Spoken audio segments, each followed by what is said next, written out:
Buenos días mis queridos oyentes, bienvenidos una vez más a otro video anatómico. Mi nombre es Juan José Sánchez y hoy hablaremos acerca del drenaje linfático del cuello. ¿Ok? El cuello está drenado por dos grandes grupos de ganglios, unos que están en la superficie del cuerpo, que son los ganglios cervicales superficiales, y unos que se encuentran en la profundidad, que son los ganglios cervicales profundos. Esos ganglios cervicales superficiales a manera de bosquejo se dividen en tres grupos, que es el grupo del collar pericervical, que es el más importante, el grupo de la vena yugular externa y el grupo de la vena yugular anterior. ¿Ok? Este grupo del collar pericervical a su vez está conformado por 6 grandes grupos de ganglios, que son desde posterior a anterior los ganglios occipitales, los retroauriculares, los parotidios, los submaxilares, los bucales y por último los ganglios submentonianos. Y luego los ganglios cervicales profundos se dividen en 4 grandes grupos. El grupo yugular interno, que es su grupo más importante, luego seguido del grupo espinal, grupo de los pretraqueales, los paratraqueales, los prelaringios y los retrofaringios.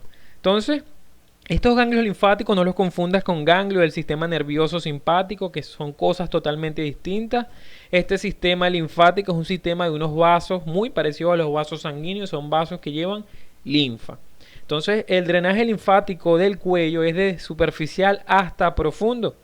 Entonces, los ganglios cervicales superficiales drenan a su vez en los ganglios cervicales profundos. Y estos ganglios cervicales profundos terminan buscando a dos estructuras que son aún más profundas, que es el conducto torácico, que lo tocaremos al final del video, y al conducto linfático derecho. Y luego estas dos estructuras buscan al sistema venoso, porque el sistema linfático comienza en los tejidos y termina en el sistema venoso, es decir, la linfa termina drenando en el sistema venoso. Entonces comenzamos con los ganglios cervicales superficiales, específicamente con los que me conforman el collar pericervical. Ese collar pericervical se llama así porque está justo en la unión de lo que es la cabeza con el cuello. Esta zona es la zona que más ganglios tiene en lo que es el cuello. Ahí se encuentran los ganglios que drenan estructuras superficiales del cuello y que me drenan lo que son estructuras superficiales del cráneo. Comenzamos entonces desde posterior con los ganglios occipitales. Esos grupos de ganglios occipitales me drenan el cuero cabelludo y me drenan estructuras superficiales del cuello. Luego tenemos los ganglios que están por encima de lo que es la apófisis mastoides. Esos reciben por ello el nombre de ganglios mastoideos o en algunas literaturas conseguidos con el nombre de ganglios retroauriculares por encontrarse detrás del pabellón auricular. Entonces ellos, además de drenarme el cuero cabelludo, también me drenan a la oreja es el mismo pabellón auricular, y me drenan el conducto auditivo externo. Luego seguimos con los ganglios parotidios. Estos ganglios parotidios también me drenan al cuero cabelludo, pero ellos ayudan a drenar estructuras de la cara, entre ellos lo que son las mejillas y lo que son los párpados. Así como también drenan estructuras más profundas como parte de lo que es la glándula parótida. Luego tenemos lo que son los ganglios submaxilares, que aquí en el video están resaltados de violeta, como lo pueden ver. Esos ganglios submaxilares van a drenarme, oigan bien, estructuras del cuero cabelludo a pesar de su localización inferior. Me drenan también lo que es el párpado y lo que es la mejilla. Y también mencionan que estos ganglios submaxilares ayudan a drenar lo que es la nariz y lo que es la lengua, que está profunda a ello. ¿Ok? Ahora, después de esos ganglios submaxilares vamos a tener los ganglios bucales, que vean que están alrededor de la boca, que aquí están coloreados de un color oscuro. Esos ganglios bucales también reciben el nombre de ganglios faciales. Ellos me drenan estructuras de la nariz y estructuras de los labios, tanto el labio superior como el labio inferior.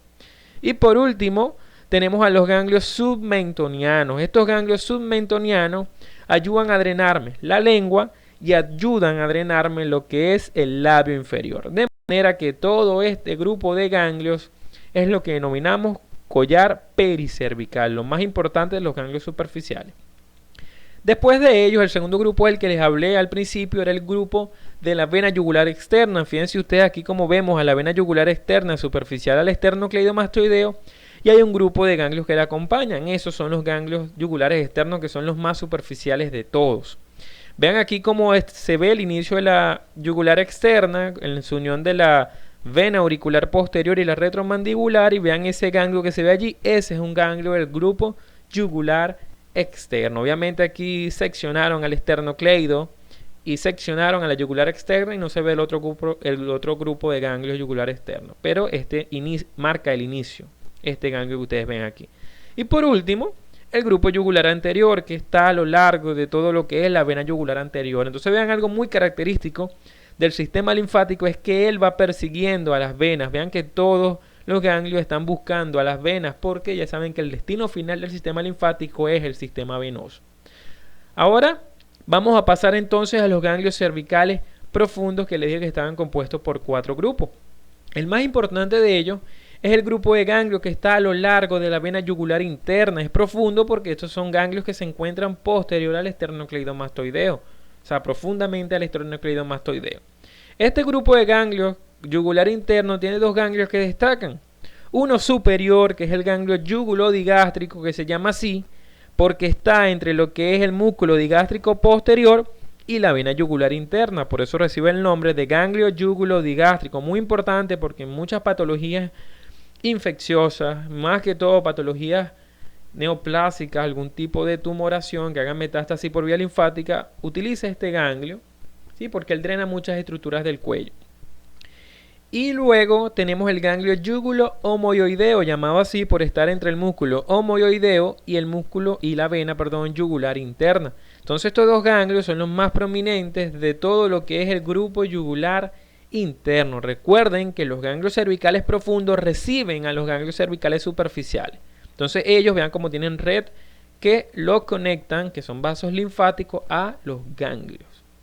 Después del grupo yugular interno vamos a tener un grupo que está a lo largo de todo lo que es el 11º par craneal, que es el nervio accesorio espinal, que es el que denominamos grupo espinal. Y para terminar, los ganglios cervicales profundos, vamos a tener lo que están alrededor de la tráquea, obviamente la porción de la tráquea que está en el cuello, que son los paratraqueales, y uno que están por delante, que no se ven en esta imagen, que son los pretraqueales, y los prelaringios, que están por delante de lo que es el cartílago tiroides. Vean esta visión posterior de la faringe, vean que hay unos por detrás de la faringe. Esos son el grupo de músculos, de ganglios cervicales profundos retrofaringios. En esta visión también vemos a la yugular interna y este ganglio aquí, que entonces esto sería el grupo yugular interno que ya vimos, sería el yúgulo digástrico, y este inferior que ustedes ven aquí sería el yúgulo omoioideo. Esta es una visión posterior del cuello. Ahí estamos viendo específicamente la faringe, porque ahí se ven los músculos constrictores de la faringe. Entonces, bien, una vez que los ganglios cervicales superficiales drenaron en los profundos buscan a 2 grandes estructuras. La más importante de ellas es el conducto torácico, que se encuentra, oigan bien, en el lado izquierdo del cuello. Todas las personas tienen al conducto torácico allí. ¿Por qué se llama así? Bueno, porque él viene ascendiendo desde el tórax, pasa por lo que es una triada, que es la arteria carótida primitiva, el nervio vago y la vena yugular interna. ¿Ok? Entonces él surca, él viene anterior pegadito a la columna, surca a nivel de C7 y hace un giro brusco hacia la izquierda. Luego se pone por delante de la primera porción de la arteria subclavia que está aquí y termina desembocándome la mayoría de las veces en el ángulo yúgulo subclavio izquierdo, que es el ángulo que forma la vena yugular interna y la vena subclavia. Otras veces desemboca en la subclavia o otras veces en la vena yugular interna, aunque también describen de casos que ha drenado en la vena brachiocefálica, pero lo más común es el ángulo yúgulo subclavio izquierdo, de manera que toda la linfa que recogen la mayoría, pero no todos los ganglios linfáticos y vasos linfáticos del cuerpo, terminan buscando el conducto torácico y él a su vez muriendo a nivel de lo que es el ángulo yúgulo subclavio izquierdo. Entonces, vean aquí como el conducto torácico, que no es materia de este video, eso lo vamos a ver cuando veamos los videos de abdomen, comienza a nivel del abdomen, asciende por el tórax, que aquí es que recibe su nombre, y luego a nivel de C7 hace el giro brusco hacia lo que es la izquierda. ¿Ok? Ahora, del lado derecho tenemos un conducto que es el gran conducto linfático derecho. Entonces ya saben, del lado izquierdo el conducto torácico y del lado derecho el conducto linfático derecho. ¿Ok? Entonces, algo muy importante, que es el área que ustedes ven que está sombreada en un verde más oscuro, ese es el área del cuerpo que es drenada por el conducto torácico. Toda la linfa de esa área del cuerpo es drenada hacia el conducto torácico. Entonces vean la importancia del conducto linfático torácico, excepto el área que ven aquí en azul, porque esa área que, es en azul, que está en azul es la única área que no es drenada por el conducto torácico derecho, sino que ya tiene un conducto, que es el que les nombré ahorita, que es el conducto linfático derecho. Entonces ya saben, es el única área que no es drenada por el conducto torácico linfático, sino que esta área en azul es drenada linfáticamente por el conducto linfático derecho. ¿Ok? Entonces específicamente es la mitad del cuello, la mitad de la cabeza, el hemitórax derecho y todo el miembro superior derecho. Tienen un drenaje linfático totalmente distinto al del lado izquierdo. Entonces amigos, este ha sido todo el video. No olvides darle like, no olvides compartirlo para que la información le llegue a más personas. Y no olvides suscribirte a mi canal en el circulito que te va a salir aquí. Y seguirme en Instagram en @JuanPisoSánchez1315. Aquí le dejo el link para más videos de el cuello. Muchísimas gracias por su atención.